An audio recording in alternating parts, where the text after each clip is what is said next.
ছাত্রদল officially তাদের official পেজে না ভোটের ক্যাম্পেইন করছে, তাদের বুদ্ধিজীবীরা না ভোটের ক্যাম্পেইন করছে এবং শেষে গিয়ে জনচাপে পড়ে তারেক রহমান রংপুরে গিয়ে হ্যাঁ ভোটের পক্ষে তার বক্তব্য তিনি উপস্থাপন করেছেন।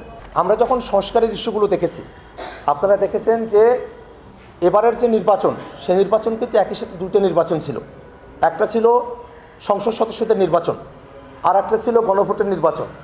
এবং এবারের যে নির্বাচনের আপনারা যদি ধারাবাহিকতা খেয়াল করে দেখেন, অন্তর্বর্তীকালীন সরকার গঠন হওয়া, যে অন্তর্বর্তীকালীন সরকার সংবিধানে ছিল না, কিন্তু জাতির প্রয়োজনে গ্রান্ড নর্মের জায়গা থেকেই, সংবিধানের ভিতর থেকেই এবং সংবিধানের বাইরে থেকেও আসলে এক্সট্রা কনস্টিটিউশনাল ইস্যু এবং কোয়াজি কনস্টিটিউশনাল সংবিধানের ভিতরে আসে না এরকম একটা পরিস্থিতিতে দেশ তো চলতে হবে, সেরকম জায়গা থেকে অন্তর্বর্তীকালীন সরকার গঠিত হলো।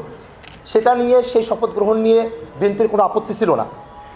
যে গণভোটের জন্য যে আদেশ কার্যকর করার কথা বলা হলো, যে আদেশ জারি করা হলো, সে আদেশের মধ্যেই সংবিধান সংস্কার পরিষদের কথা এবং জাতীয় সংসদের সদস্য যারা আছেন তাদের কথা কিন্তু একই গণভোটের আদেশের মধ্যে বলা আছে। জুলাই সনদ বাস্তবায়নের যে আদেশ, সে আদেশের মধ্য দিয়েই কিন্তু এবারে নির্বাচন অনুষ্ঠিত হলো। সেই জুলাই সনদ বাস্তবায়ন আদেশের একটা অংশ, অর্থাৎ জাতীয় সংসদের সদস্য হিসেবে তারা শপথ নিলেন, কিন্তু সংবিধান সংস্কার পরিষদের সদস্য হিসেবে তারা শপথ নিলেন না।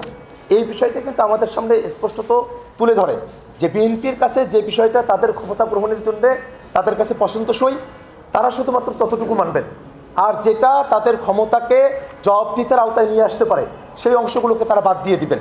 এই ধরনের একটা মনোভাব তারা প্রথম দিনই তারা প্রকাশ করেছেন। এই জন্য সংস্কারের বিষয় নিয়ে বিএনপির সরকারের তরফ থেকে একটা শঙ্কার জায়গা তৈরি হয়েছে। যতই শঙ্কার জায়গা আসুক না কেন, আমরা জানি বিএনপি শুরুতেও সংস্কারের বিপক্ষেই তাদের অবস্থান ছিল, সংস্কার কমিশনেও তারা সংস্কারের বিপক্ষে ছিল। যারা যখন হ্যাঁ এবং না ভোটের ক্যাম্পেইন চলে, ছাত্রদল অফিসিয়ালি তাদের অফিসিয়াল পেজে না ভোটের ক্যাম্পেইন করছে, তাদের বুদ্ধিজীবীরা না ভোটের ক্যাম্পেইন করছে এবং শেষে গিয়ে জনচাপে পড়ে তারেক রহমান রংপুরে গিয়ে হ্যাঁ ভোটের পক্ষে তার বক্তব্য তিনি উপস্থাপন করেছেন। এই যে জনচাপে পড়ে গিয়ে গণভোটের পক্ষে হ্যাঁর পক্ষে অবস্থান নেওয়া, আমরা এটাও জানি যে জনচাপ জনগণের মধ্যে রয়েছে, শুধুমাত্র যারা 11 দলকে ভোট দিয়েছে বা অন্য দলগুলোকে ভোট দিয়েছে তারাই যে গণভোটে হ্যাঁর পক্ষে ভোট দিয়েছে বিষয়টা এরকম নয়। এমনকি যারা বিএনপিতেও ভোট দিয়েছে তাদেরও অনেকে যে গণভোটে হ্যাঁর পক্ষে ভোট দিয়েছে, এই রেশিওগুলো আপনারা পাবেন। বিএনপির ভোটের অনুপাত পার্সেন্টেজ, 11 দলের পার্সেন্টেজ, এনসিপির পার্সেন্টেজ, জামাতের পার্সেন্টেজ এবং গণভোটের যে পার্সেন্টেজ, এই হিসেবটা করলেই বের হয়ে আসে যে কোনো দলীয় বিবেচনায় থেকে কিন্তু জনগণ হ্যাঁ ভোটের পক্ষে তারা মতামত দেন নাই, বরং তারা জাতির প্রয়োজনে, দেশের প্রয়োজনে তারা গণভোটে হ্যাঁর পক্ষে অবস্থান নিয়েছেন। এত বড় বৃহৎ জনগোষ্ঠীকে বিএনপি যদি ওভারটেক করার চেষ্টা করে, জনচাপে পড়েই তারা এটা আর পারবে না।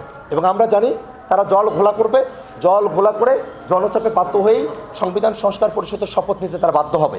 এই কারণে আমরা মনে করি যে সংস্কারের বিষয় যে দোদুল্যমানতা বিএনপি সরকারের পক্ষে রয়েছে, সেই দোদুল্যমানতার ছোঁয়া যেন আন্তর্জাতিক অপরাধ ট্রাইব্যুনালে না আসে, সেই বিষয়টাই তাদেরকে জানানোর জন্য, সেই খোঁজখবরগুলো নেওয়ার জন্যই আজকে আমি এখানে উপস্থিত হয়েছি।